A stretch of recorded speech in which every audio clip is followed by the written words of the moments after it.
America इस युद्ध में सीधे तौर पर शामिल होगा या नहीं, यह अगले कुछ घंटों में साफ हो जाएगा।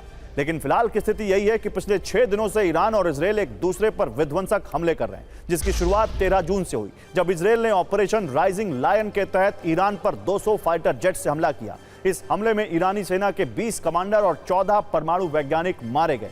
इसके अगले दिन ईरान ने बदला लिया और इजरायल पर मिसाइल अटैक किया। इजरायली रक्षा मंत्रालय को निशाना बनाया गया। इसके बाद 15 जून को इजरायल ने ईरान के तेल और गैस डिपो को निशाना बनाना शुरू किया, जिसका जवाब ईरान ने तेल अवीव और हाइफा पर मिसाइल हमले करके दिया। 16 जून को ईरान ने सबसे भीषण हमला किया, जिसमें इजरायल में 8 लोग मारे गए। इसके बाद इजरायल ने भी एयर स्ट्राइक की, ईरानी विदेश मंत्रालय को निशाना बनाया। 17 जून को ईरान ने फिर पूरी ताकत से हमला किया, मोसाद के हेडक्वार्टर को निशाना बनाया गया। उधर दूसरी तरफ इजरायल ने ईरान के कई मिसाइल लॉन्चर तबाह किए। आज भी दोनों तरफ हमले हो रहे हैं। ईरान की 12 मिसाइल लॉन्चिंग साइट तबाह हुई हैं। वहीं तेल अवीव और हाइफा में ईरान ने हमले जारी रखे हैं। यानी ईरान पिछले 5 दिनों से इजरायल पर बारूदी प्रहार कर रहा है। अब तक करीब 400 मिसाइल और 100 ड्रोन अटैक किए गए हैं, जिसमें 40 अलग अलग जगहों को निशाना बनाया गया है। मनीष, वहीं से अभी आपको बता रहे थे कि क्या हो रहा है, लेकिन ईरान की तरफ से कहा गया है कि इजरायली शहरों को बर्बाद करने के लिए फतेह मिसाइलों का इस्तेमाल कर रहा है। ईरान का दावा है कि उसकी मिसाइल हमलों का इजरायल के पास कोई जवाब नहीं। फतेह ईरान की बैलिस्टिक मिसाइल है, जो आवाज से 15 गुना तेज रफ्तार से दुश्मन पर अटैक करती है। इस मिसाइल की रेंज 1400 किलोमीटर से ज्यादा है, यानी इजरायल के कई शहर इसकी रेंज में। ईरान से इजरायल तक टारगेट हिट करने में इस मिसाइल को 5 मिनट से भी कम का वक्त लगता है। 500 किलो विस्फोटक के साथ यह मिसाइल बड़ी तबाही मचा सकती है। फतेह मिसाइल डिफेंस सिस्टम को चकमा देने में सक्षम है, साथ ही यह परमाणु हथियार ले जाने में भी सक्षम है।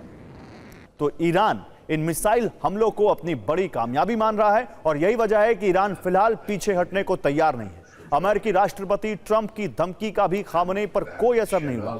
आज खामनेई ने ट्रंप की धमकी का जवाब दिया।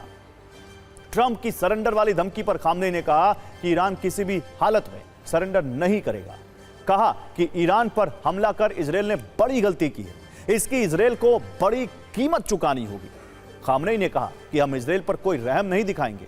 हमारी सेनाएं हर हमले का जवाब देने के लिए पूरी तरह तैयार है, और अगर अमेरिका ने भी हमला किया तो उसका भी जवाब देंगे। उधर इजरायली पीएम नेतन्याहू ने एक बार फिर यह साफ किया कि उनकी दुश्मनी खामनेई की क्रूर सत्ता से है, और वो ये सब खामनेई के रहते खत्म नहीं होगा।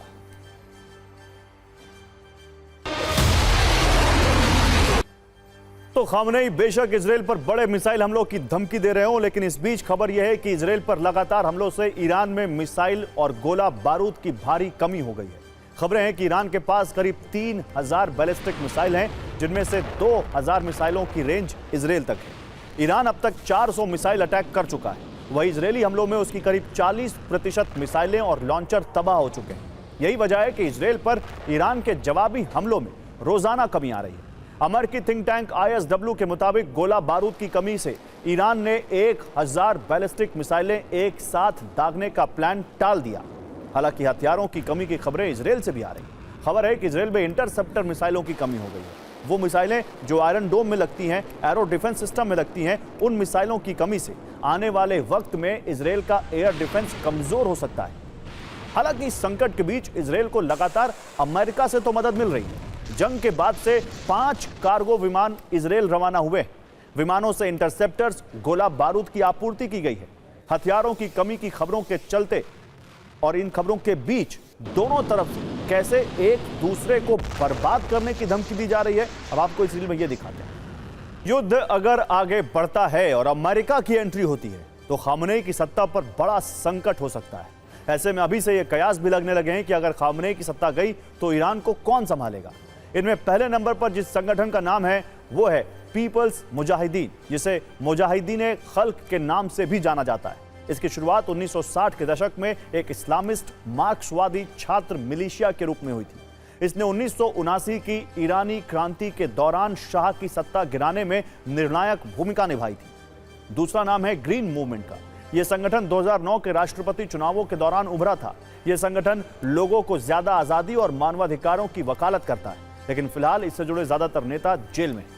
तीसरा नाम है ईरान के पूर्व शाह के बेटे रजा पहलवी का, जो वर्तमान में अमेरिका में रहते हैं। लगातार खामनेई के खिलाफ बयानबाजी कर रहे हैं।